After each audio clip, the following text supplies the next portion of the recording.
So this is a crazy release. I didn't think this would ever happen. I was shocked when it was announced, but here it is. This is the Last Command 4-pack. Not even an exclusive, like, to a convention or anything. Based on the Timothy Zahn novel, which people hold in high regard, but go back and read Last Command sometimes. I mean, Joruus Kabath and Luke is kind of silly. I like Timothy Zahn stuff. I loved a lot of his Thrawn stuff, and Thrawn was a great character. But these novels had some weird stuff in it. Anyway, this is it's made like the other ones where it's like a book, and everything was the publishing stuff. You can see we have like the comic panels down, and it opens up inside the flap. We've got our figures, so we have a reissue of Luke Jedi, mostly reissue of Mara Jade, just got a new head. We have the Luke clone, and Joruus Kabath, which is probably the greatest figure in the set. We got some more stuff on the inside, just so you can see. Let's go ahead and open this up and check it out. So here's the Luke figure. I'm going to get done with him real quick. It's a reissue of the Return of the Jedi Luke. The chest piece is now glued in place. You can't switch it out. I feel like that's a different belt. I don't think that's the belt that came with that figure. I could be wrong, but it just looks a little different. But and the head looks a little odd. Let's zoom in on that a little bit so you can see it. I don't know, those pupils just look a little odd. Maybe it's just the paint on mine, but he looks a little bit odd to me. But he comes with, of course, his lightsaber. There.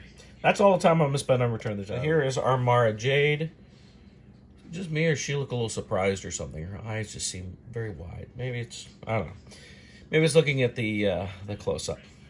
Now this is just a reissue of this figure that we already have right here. Just pulled that off my shelf. Same figure. But this time, we get an alternate head. Now this alternate head, so you can see here, is just, it's a head inside there. I don't think it comes out. No, it's attached. It's not going to come out. But we can swap it out. Oh, we should probably take off the scarf, right? Because that's what she's got there, yeah. And pop that on. And you get that. Which, of course, we had a 3 3/4 inch version like that at one point. So it does get you a different version of Mara Jade. She comes with her purple lightsaber once again. And, you know, this set has to, with what it's supposed to be, it has to have Mara Jade. She is part of that last command. The last command really is around her being commanded by the Emperor as the Emperor's hand to kill Luke Skywalker. If I can get her lightsaber in her hand. There we go. So there we go. There's our new Mara Jade. That's how I want to do it. Is pop that new head. I got the other one. Why keep the same head on, right? Well, I should note she does come with her pistol, too. So next we have the clone of Luke, or Luke. Look at that face. That's a crazy clone face right there. I do kind of like that. It definitely gives you a different look, rather than just being a straight up reissue. Now the body looks to be just a Jedi body, from what I can tell. Now these are Bespin Luke boots, I believe. And but the body, I was looking at this, it looks like, I mean, the robes there, this is one of the Jedi. It could be Obi-Wan, it could be Mace Windu. I know they've got a couple of Jedi bodies, but it's one of those. I'm not going to go through it exactly. I mean, it's like, why would Joruus Kabath want to specifically put Jedi cloaks on this? Of course, when this book was written, we didn't know this was a Jedi uniform, if you will. It was before the prequels ever aired. We had no idea. And of course, we were just picturing things in our head to begin with. It was a book anyway.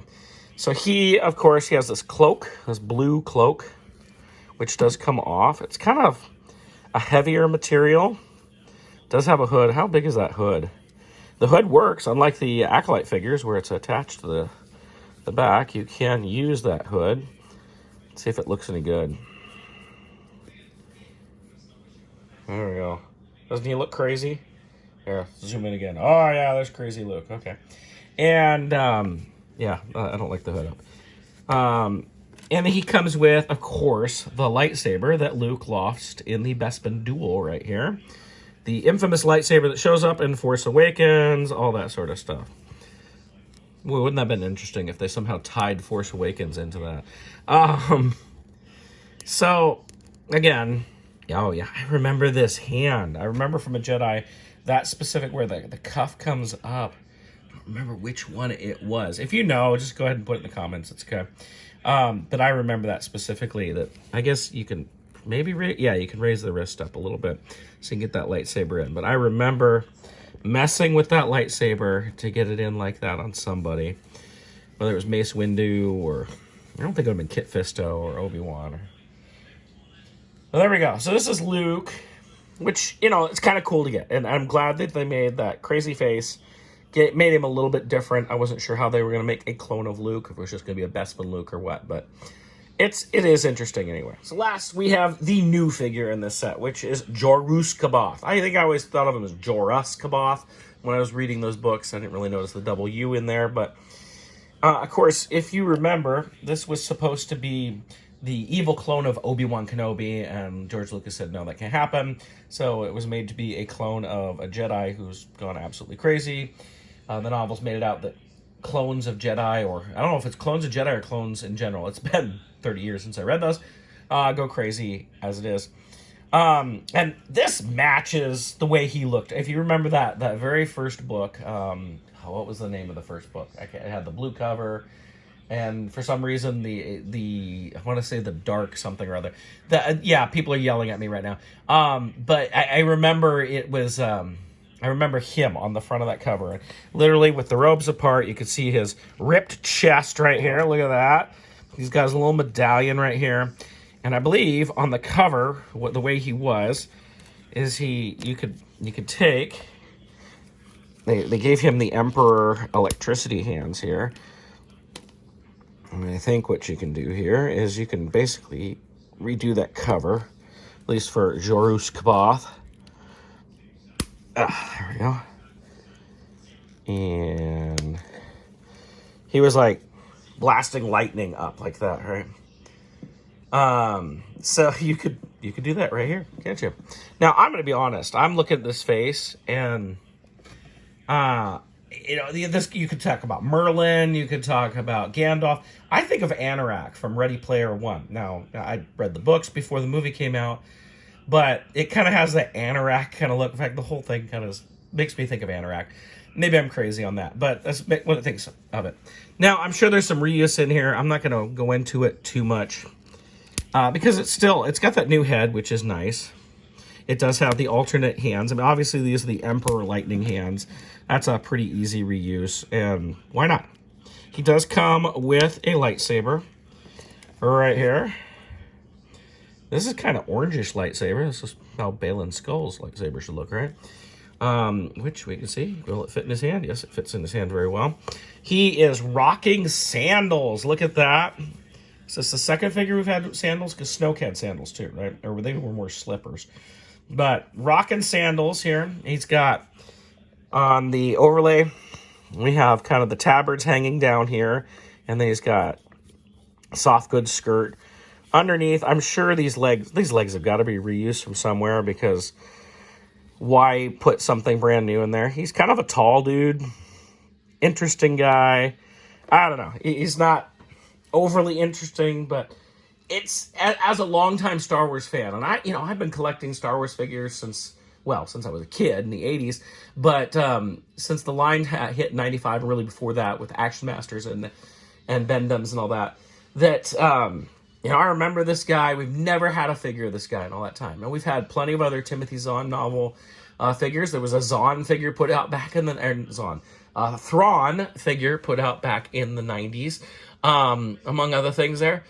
But to actually get Joruus C'baoth, I never thought we'd see this. It's kind of fun, especially for old school collectors. I could see some new people be like, yeah, what the heck? And I challenge you, anybody who holds that old Zahn trilogy is like, they should have made this over the Disney trilogy and all that sort of thing. Go back and reread them. Because I remember reading them and I enjoyed the heck out of them. It was new Star Wars at the time. I was in high school thinking, oh, this is awesome, new Star Wars. But there is crazy stuff in those books. And the EU only gets weirder. I remember Luke fighting some giant rat or something, and it seemed like every book was the twins get kidnapped, and Luke doesn't have his full ability with Force powers. Anyway, I digress. Joruus C'baoth in our last command pack. Okay, I looked it up. It was Heir to the Empire. That's where we saw that kind of pose.